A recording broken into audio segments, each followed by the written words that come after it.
కాబట్టి ప్రాసెస్ ఏంటంటే ఫస్ట్ ఈ ప్రాసెస్ వెంటనే ఆపేసి గత ప్రభుత్వంలో 2018లో ట్రైబ్ కూడా చేసింది. Even tribe board chairman RS Praveen Kumar sir కూడా ఈరోజు స్టేట్మెంట్ ఇచ్చారు. ఆయన మొత్తం తెలిసి ప్రాసెస్ అంతా తెలిసి మొట్టమొదటిసారిగా 5 స్థాయి పోస్టులు ఫిల్అప్ చేయాలి. 5 స్థాయి పోస్టులు అంటే టీఎల్ జేఎల్ అట్లా నింపుకుంటా టీఎల్ జేఎల్ పీజీటీ అట్లా నింపాలి. కానీ వీళ్ళు ప్రాసెస్ ఏం చేస్తారంటే పీజీటీ చేస్తుంది. పీజీటీలో సెలెక్ట్ అయినప్పటి వ్యక్తి టీఎల్లో జైల్లో ఉన్నారు.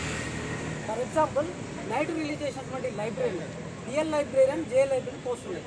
దాంట్లో 35 పోస్టులు ఉంటే 35 మంది పోస్టులు పీజీటీ దాంట్లో సెలెక్ట్ అయిన వాళ్ళు టీఎల్ జేఎల్ కూడా సెలెక్ట్ అయ్యారు 22 మంది. అంటే 30లో 22 మంది ఇస్తుంటే మరి ఇక్కడ 3000 పోస్టులు ఉన్నాయి.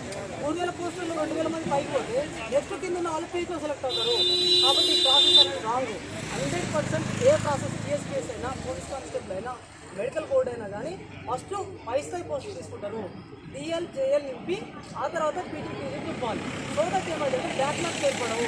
కాబట్టి మీ గవర్నమెంట్కి రిప్రజెంట్ చేసిందంటే తప్పకుండా మీరు గుడ్ల బోర్డు కూడా చెప్పేంటంటే తప్పకుండా మొట్టమొదటిసారిగా టీఎల్ చేయాలి పీజీటీ చేయాలి టీజీ చేయాలి. ఆ సో దట్ బ్యాక్లాగ్ పోస్ట్ అనేది ఏర్పడవు.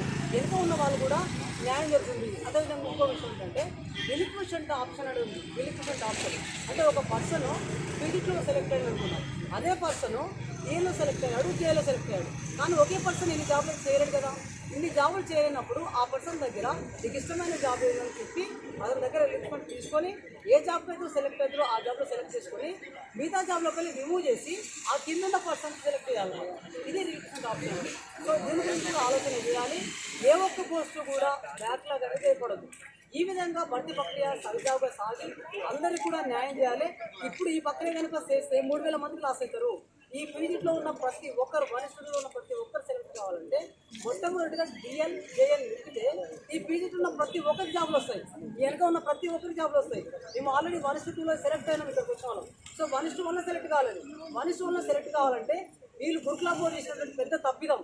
సో ఏదో ఎలక్షన్స్ అంటే చెప్పి అడవిడిగా ఇచ్చేసి పోతే ఇక్కడ ఉన్నటువంటి ఇంతమంది 3000 జీతాలు ఆగిపోతాయి. కాబట్టి సీఎం రేవంత్ అన్న మేమందరం కూడా మీకు చెప్పేది ఒకటే, మేమందరం కలిసి మేము గవర్నమెంట్ కావాలని చెప్తున్నాము. గవర్నమెంట్ అందరం కూడా మేము ఇంట్లో ఉన్నామన్నా దయచేసి ఎలక్షన్స్ అంటే వదిలేసి విద్యార్థిగా మీరు ఆలోచన చేసి ఈ ప్రక్రియ వెంటనే డిఆర్ చేసిన తర్వాతనే మిగతా పోస్టులు చేయాలి. రిలిక్విషన్ ఆప్షన్ కూడా తీసుకోవాలి. ఆ తర్వాత ప్రతి ఒక్కరిని కూడా ఏ ఒక్క బ్యాక్లాగ్ పోస్ట్ లేకుండా ఈ ప్రక్రియ చేసినప్పుడే అందరికీ న్యాయం చెప్తూ గుడ్ల బోర్డుకు ఆ తర్వాత ప్రభుత్వానికి మేము తెలియజేస్తూ ముగిస్తున్నాం. Thank you. First exactly notification ప్రకారం 1 ఉంది. 1 అనేది డిగ్రీ లెక్చర్ సంబంధించి డిగ్రీ కాలేజ్ డిఎల్. ఆ తర్వాత సెకండ్ అనేది జేఎల్ అనేది. సో నోటిఫికేషన్ కూడా ఆర్డర్నే ఉన్నాయి. చాలా సార్లు మేము గుడ్ల బోర్డుకి అడిగినాము. వాళ్ళకి వాళ్ళు ఏం చెప్పారంటే 100% మేము డిఎల్ నిస్తాము, జేఎల్ నిస్తాము, పీజీటీ నిస్తాము, టీజీ నిస్తాము. 3000 మంది లాస్ అవుతున్నారు. 2,50,000 మంది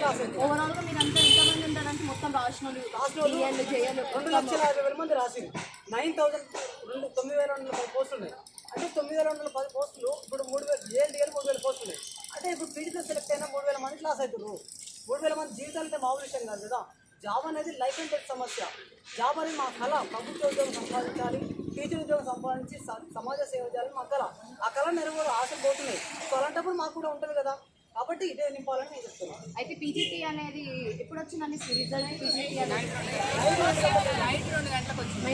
సర్టిఫికేట్ వెరిఫికేషన్ పిలిచారు మేడం. సర్టిఫికేట్ వెరిఫికేషన్ ఒకటే రోజు జరిగింది. నిన్న 2